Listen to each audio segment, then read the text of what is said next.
El día de hoy tengo el gran gusto de contar con la participación de un amigo, un experto en materia de política social, el doctor Gonzalo Hernández Licona.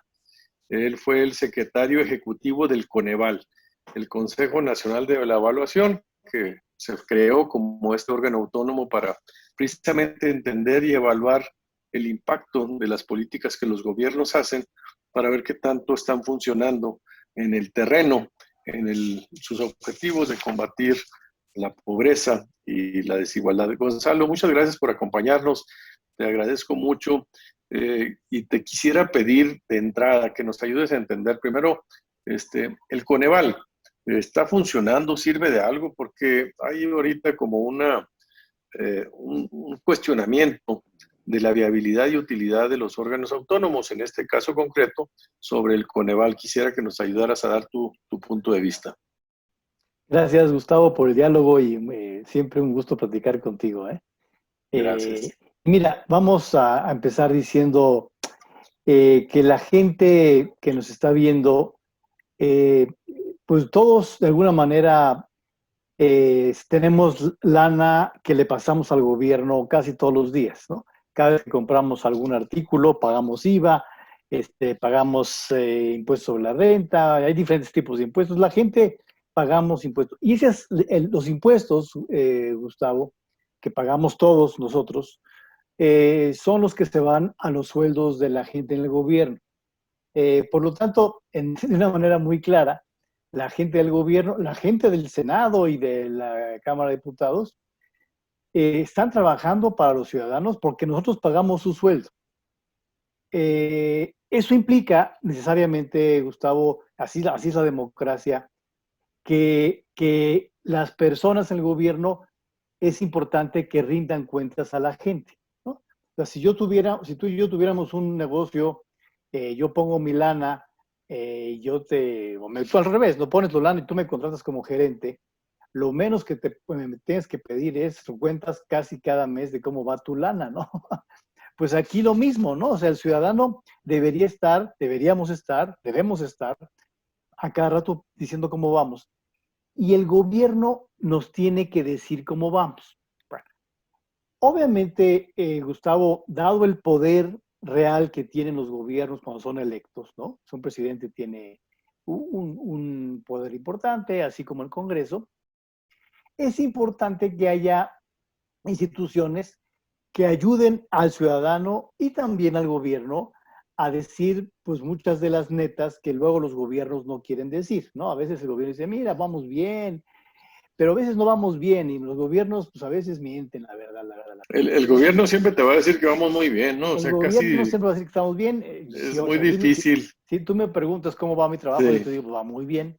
Y por lo Ajá. tanto requerimos siempre instituciones que nos digan un poco más, decir, a ver, vamos bien aquí, pero aquí no. Vamos bien aquí, aquí tampoco. Porque si no, Gustavo, si no conocemos cómo vamos en la realidad, podemos chocar muy fuerte contra la realidad y podemos perder bienestar. O sea, si tú vas con el doctor y, te miente sobre la radiografía, te dice que estás muy bien para que no te pongas triste, pues te puedes morir si no tienes una solución a ese problema. Aquí pasa parecido, digamos, en el caso del COVID es un buen ejemplo literal de morirse o no, si no nos dicen cómo vamos en la realidad, ¿no? Y por lo tanto el Oye, pero Coneval... aquí estamos hablando de gobiernos que ya van desde el PAN, del PRI, de Morena, y cómo evaluar sin caer en ideologías, en visiones políticas, es el tratar de ver las políticas públicas para combatir la pobreza y la desigualdad, qué tanto en realidad funcionaron o no, abstrayéndonos de esta visión política de la administración en Exacto. turno.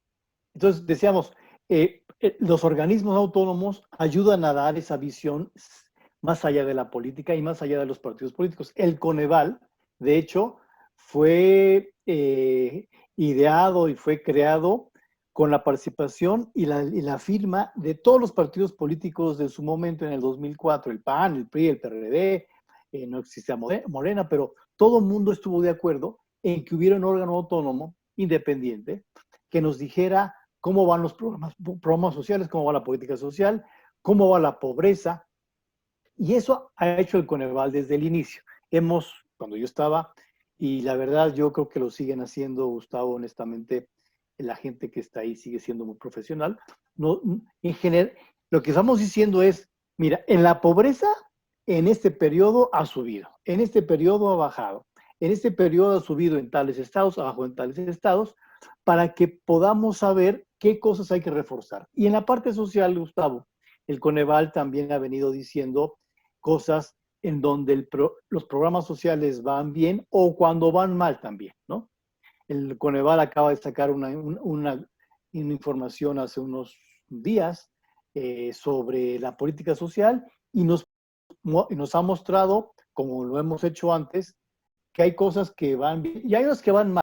Y cuando ¿Y eso cuáles sucede, pues hay son que corregir, los ¿no? principales hallazgos? Sé que han sido premiados y reconocidos por la ONU y todo porque han hecho un trabajo técnico muy profesional de evaluación, pero si nos pudieras comunicar para la gente que nos está siguiendo, ¿cuáles serían los principales hallazgos de lo que hemos hecho como mexicanos para avanzar en el combate a la pobreza? Mira, te voy a decir qué cosas hemos hecho bien y qué retos tenemos, de acuerdo al Coneval. Hemos hecho en general bien por varios años y varios sexenios. Hemos generado a partir de algunos programas sociales, no de todos, pero algunas políticas sociales, hemos incrementado la cobertura de servicios básicos de la población.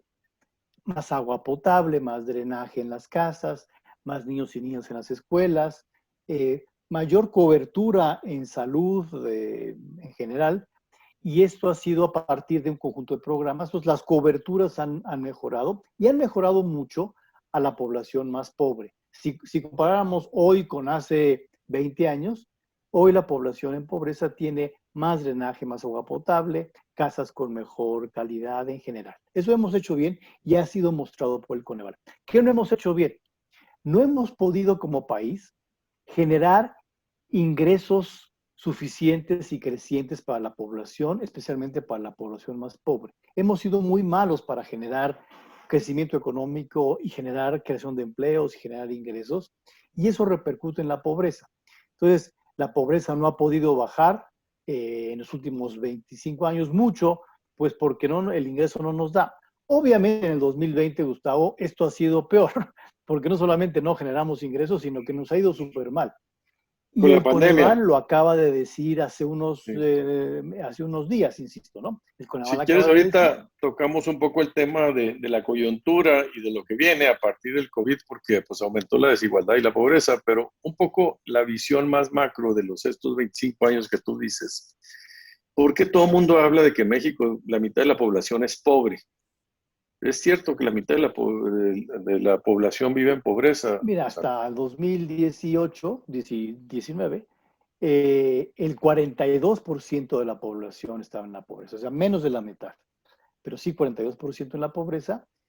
definida la Y pobreza como que no te alcanza con tu mira, ingreso. la pobreza es la situación de una persona, una familia, que tiene ingresos por debajo de una canasta alimentaria y no alimentaria, o sea, no le alcanza para comprar lo básico en general, y además tiene uno o más carencias sociales en el ámbito de salud, de educación, de vivienda y de carencia alimentaria. Entonces, si tú tienes broncas de ingreso y además tienes alguna carencia social de las que acabo de decir, estás en pobreza, y estás en pobreza extrema, Gustavo, si tienes un ingreso aún menor, que ni siquiera puedes comprar la canasta alimentaria, y tienes no una, sino tres o más carencias sociales.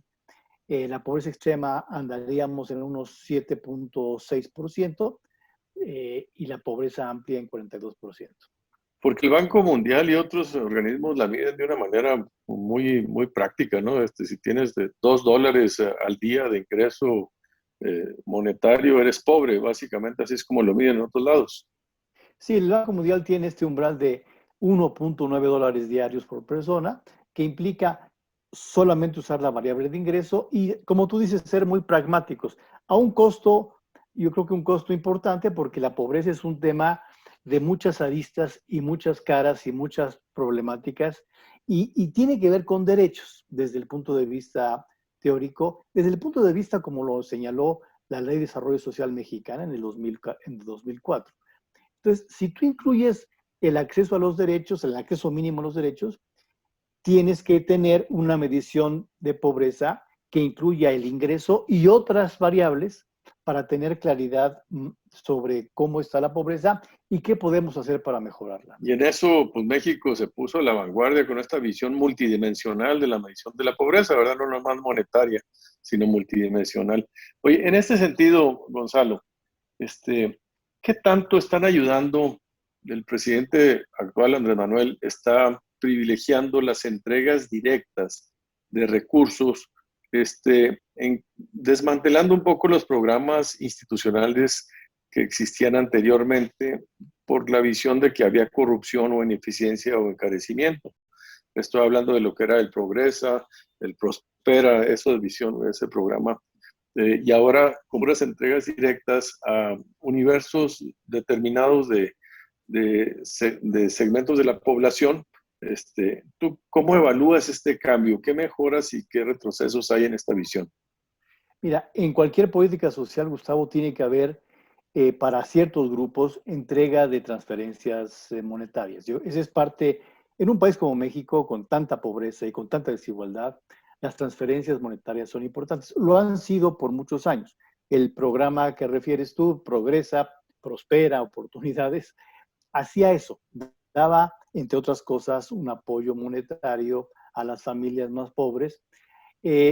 Pero lo que hacía Prospera es que a cambio de eso, sí pedía y sí exigía que las familias fueran, que los hijos de las familias fueran a la escuela, que fueran a salud y que hubiera pláticas de nutrición para mejorar a la población, no solamente con ingresos, sino con educación, salud y nutrición. Entonces, sí había habido antes transferencias monetarias, sin duda.